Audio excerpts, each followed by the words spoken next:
आपकी कोई कामना है, आपका कोई भाव है, आपके हृदय की कोई बात है जो बहुत दिनों से लगे हुए हो, और बाबा हो सकता है कि किसी कारणवश पूर्ण ना हो रहा हो। कई लोग कह भी देते हैं गुरुदेव, कोई कोई कहते हैं, जैसे आज कोई कह रही थी बच्ची कि मैंने शिव महापुराण में पशुपति व्रत सुना और उसको करा, उसका लाभ मुझे मिला। मेरे पति ने भी करा, उसका भी लाभ मुझे मिला। पर एक काम गुरुदेव ऐसा अटका हुआ है कि वो काम हम करना चाह रहे हैं, व्रत भी कर लिया, अनुष्ठान भी कर लिया, पर फिर भी वो व्रत के कारणवश भी वो कार्य नहीं हो रहा। तो समझना कि कोई कार्य बड़ा भारी होगा और बाबा उसको कर नहीं रहा है, या कोई काम अटक रहा है। तो हमने पहले भी कहा, ये बीच की जो पत्ती है, ये देव अधिदेव महादेव है, ये ब्रह्मा, ये विष्णु। इन दोनों पत्ती के मिलन से लेकर इस पत्ती के बीच की जो डंडी है, ये नीचे की डंडी का वर्णन नहीं कर रहे हैं। इन दोनों पत्तियों के बीच में जो डंडी है बची हुई, जो तीनों के बीच में एक डंडी का जो भाव है, ये माता जगत जननी जगदम्बा माता पार्वती है।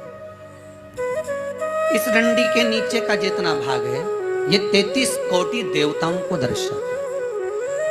बेलपत्री के नीचे पिछले वर्ष की श्रावण की कथा यदि आप निकालेंगे और उसको पेज पर जाकर आप सुनेंगे तो आपको प्राप्त होगा कि उसमें भी कहा था कि जब आप पशुपति व्रत कर रहे हो, या कोई नियम धारण कर रहे हो, या कोई आपने नियम उठा रखा है और वो कार्य आपका हो ही नहीं रहा, आपने 2 बार पशुपति व्रत कर लिए, आपने ये कर लिया, आपने प्रदोष कर लिया, आपने सोमवार कर लिया, आपने सारे अनुष्ठान कर लिए, बहुत सारे उपाय भी करे, तो भी नहीं हो रहा है, तो इस बीच वाली पत्ती पर शहद लगाकर बाबा का जो शिवलिंग है, उस शिवलिंग को इसको छुआ दीजिए या उससे चिपका दीजिए, और उस पर अपनी हथेली रखकर कामना कर कर वापिस घर को आ जाइए।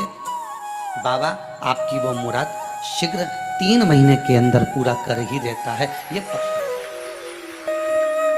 मतलब हम शिव के करीब, देखिए शंकर भगवान की तप साधना में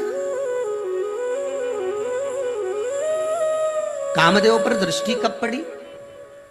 जब कामदेव ने तीक्ष्ण बाण छोड़ा, और वो बाण जो छोड़ा गया वो कहां लगा? भगवान के हृदय चित्त की।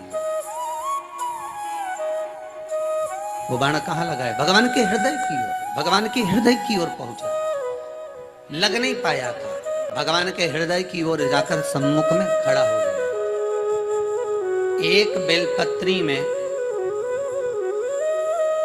पशुपति अस्त्र का बल है महाराज। किसमें? एक बेलपत्री में पशुपति अस्त्र का बल है।